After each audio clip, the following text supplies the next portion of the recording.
covering the topic of intentional living, I chose to speak with Anje, who is this brilliant, beautiful, soulful person who will certainly inspire you to follow your inner compass wherever it may lead. Anywho, anyway, so I'm so excited because to have these perspective conversations with Black women Yeah. and, just talk about like how you feel in your life and in your career and your service and all of that. And for this conversation, I was really wanting to dive into intentional living. Mhm.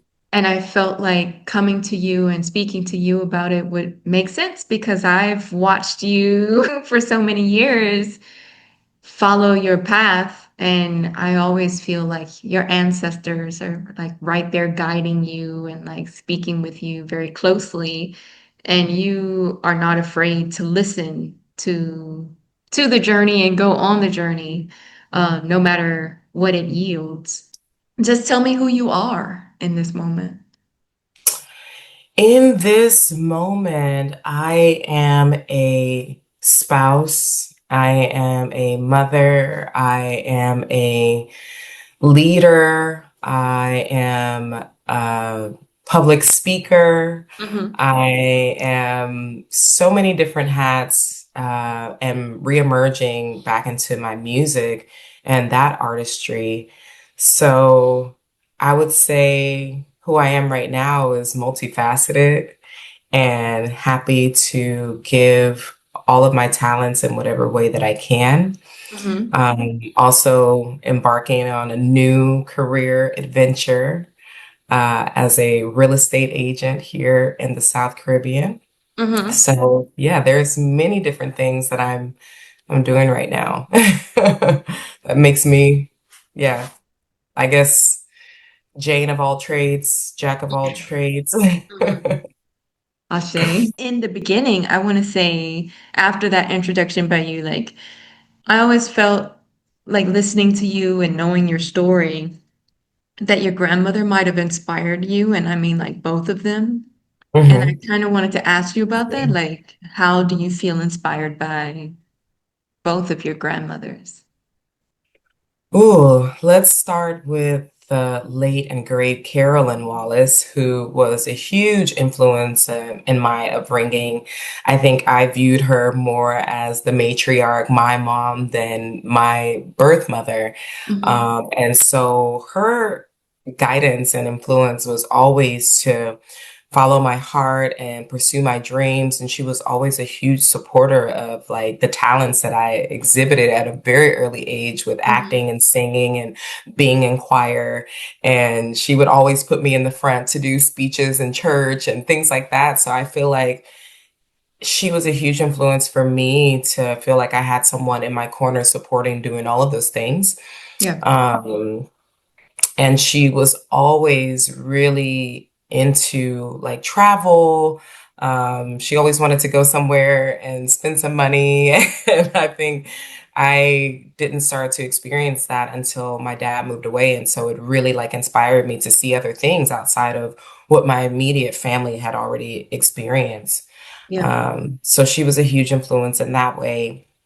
And my grandmother, who's still living, Carrie Ann Briley, she is just such a wild spirit and has like so much knowledge about the world and about herbs and about plants and a big dreamer and just speaks to the things that she doesn't align with in the world. She's never afraid to speak up about her political views. She's always kind of preaching in a sense about, how the world is. And I think that definitely gave me the motivation and the drive to speak up more about the things that I believe in and stand up more in my power because she was never afraid to do so.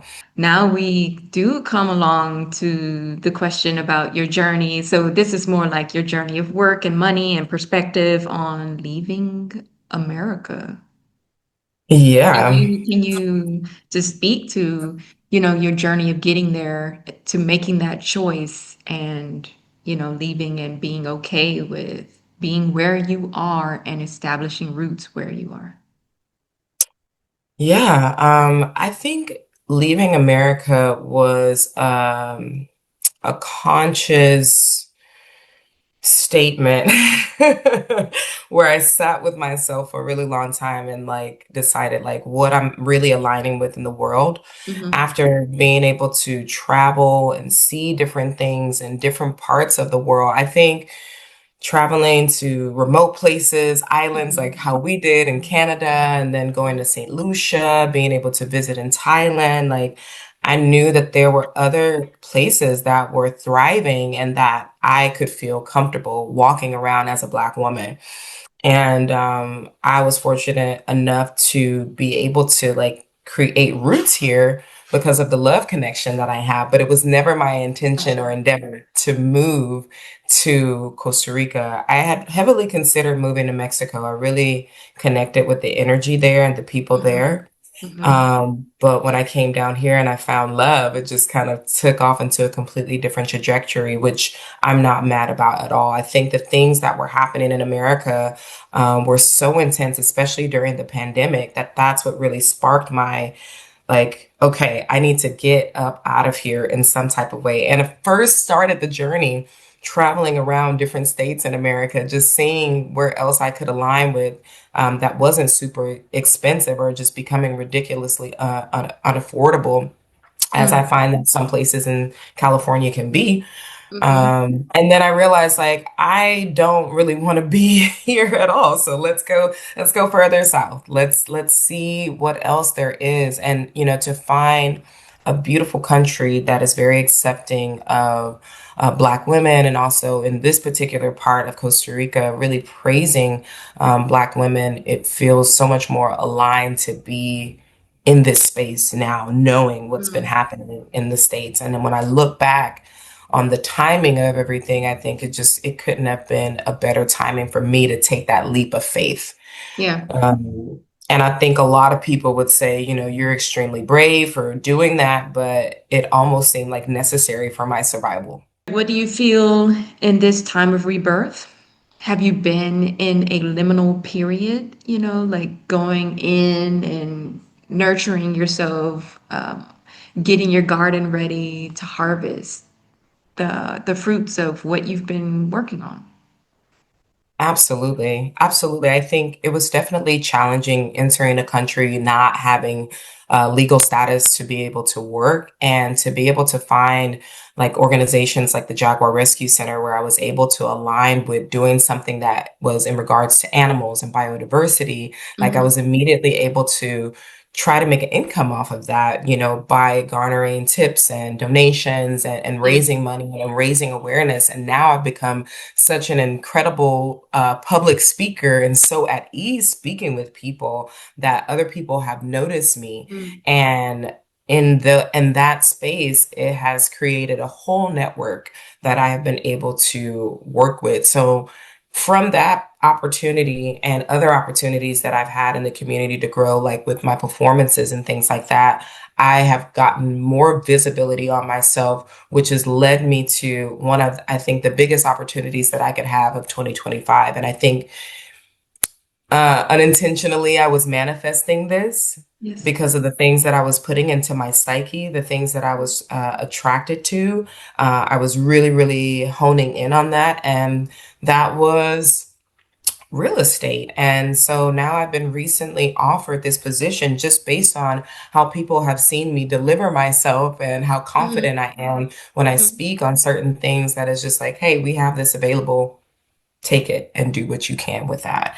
And Exactly. I just feel like if it wasn't for these little steps that I have taken this year to really align myself with like my purpose, that would have never opened up. And typically I have a hesitancy like walking through certain doors that are like new territory, right? Like I do try to approach it with caution, but this one I Yeah. just feel like it's so like whoa, it's just so aligned and just open up in this way that it's like you got to walk through that door with that same confidence that you had when you walked into this country, not knowing exactly what you were going to be doing.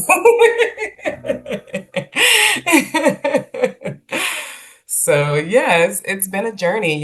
It's one journey exiting the country. It's another journey to integrate into a whole nother culture of life and to also navigate that being a newlywed with someone that you had most of the long distance relationship with. And Yeah, so I think it's just been um, it's proven in this time for me that I can trust my instincts. I can trust myself. And I know that my true north is going to continue to be opened up for me. That path is going to be opened up for me.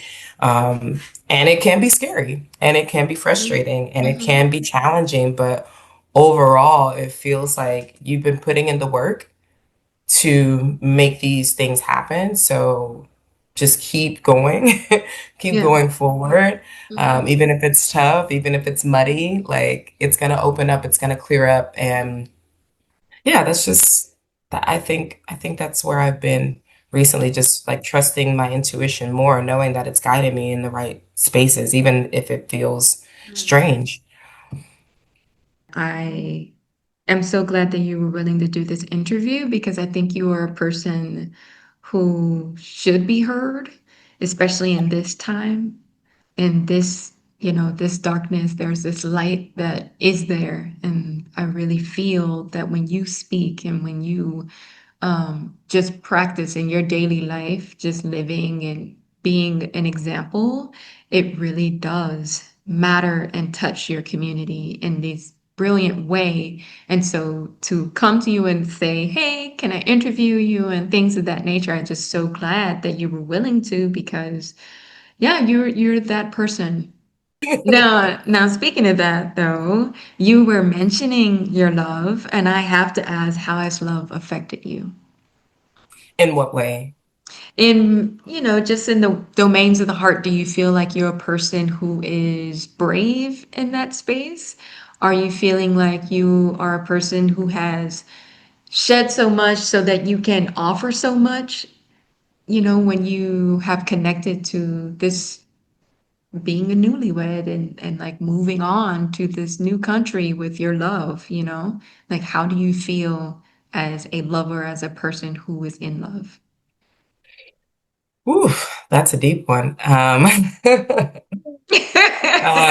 It is, and I say that because I'm finding out so much more about myself in this relationship, what my capacity is to love. And I think that I always knew that I had a huge capacity to love. And when love didn't always look so good for me, or I went through difficulties or a heartbreak, I always remember that I am still deserving of the love that I'm asking for. Um, and so to be able to come to a new country as a solo traveler, just bippity bopping around, exploring and finding the one that I want to spend the rest of my life with was just like mind blowing for me because the connection was so strong and undeniable, and it didn't matter what I had to go through to make it stay sustainable. Mhm. Um, so I think it was a big challenge for me to uh, find how to navigate going through such a strong love connection, but being so far away. That was a new territory for me to explore having long distance, but it was so worth it. And it has proven so healthy for me. One of the healthiest relationships I feel like I have been able to manifest in my life. And for that, I'm just forever grateful. So I think that in love, like it has shown me so much of what my capacity could be and beyond. Gotcha. And I'm super grateful for Pam for that because she's just an amazing woman. And I think we are both very different in our ways and how we operate. And I think that the way that we navigate those differences have just proven to both of us like we are for each other, Mhm. because um, yeah, we're for each other 100%. So she's in my corner and I'm in her corner and we want the best for each other and we're still obsessed with each other. We were literally just talking about yesterday how it's almost been 4 years that we've been together, but it still feels like honeymoon stages. And I think that's just because there's so much more to uncover and learn about each other. But it's really helped to ground me. It's really, really helped to ground me. And I think I've always been a pretty grounded person, but always with that flighty ability. And I Mhm. think that I've always been very like committed in my relationships. When I'm in a relationships, I'm very committed to them. But in this one, particularly with the way that love has been shown and family has been here for me, yeah, it has grounded me 100%. I've learned so much more about like family dynamics because mine has always kind of been estranged or, different things, right? And seeing how her culture works around family and how it really embraces me. It's just been wonderful. So yeah, it's made me like be like, all right, I got this part on lock. Yes. Now I feel like I can free myself in other ways and start expressing myself more with artistry and with music because that was something that was just kind of dormant for a while after, the whole pandemic happened and splitting with the band, and it was just so many things that I felt like, ooh, okay, break. So yeah, it's just been refreshing and to feel like I have a cheerleader in my corner who wants to be there for every show and rally around me. And Yes, sir. yeah, it's just been wonderful. So tell me more about where you are musically. Ooh, so that's fun. I worked so much on my own music for so long. And like as a writer, as a poet, it was really beautiful to see that come to life and with a live band. And so I think when I stopped doing music after the pandemic, it just made me really miss expressing myself in that way. And so since I've been here and just going and poking my head out at shows and just seeing what people are doing in the community, joining open mics or karaoke's, people are like, "What? you, you've been holding that this whole time? You got a whole voice over there. Like, how do we elevate this? What do we do with this? So it's been nice to feel recognized in that area again, but it's a whole new territory. Like I'm learning cover songs. I'm going back in the different genres and eras and finding songs that I also connect with musically and lyrically. So that has been really fun just to see what different things that I can incorporate because I know what I can do on the writing side. So yeah, some really amazing artists out here, musicians out here. And now I have like a friend who wants to sing and support me as a background singer. And I'm like, Mhm. that's next level. Like, let's go, sis. Like, okay, I'm here for it. Um, just finding out different ways to bring myself to the table because I know that Mhm. the talent is there and yeah, it should be showcased. It should be heard. And I've been booked and busy ever since. Okay. I'll be performing on Christmas Day. I'll be performing 2 days later at a friend's 50th birthday gathering. People are already asking me what my schedule is going to be for other venues in the coming of next year. I booked for a festival in June. So like there's just been so many different opportunities that have come since I've opened my mouth.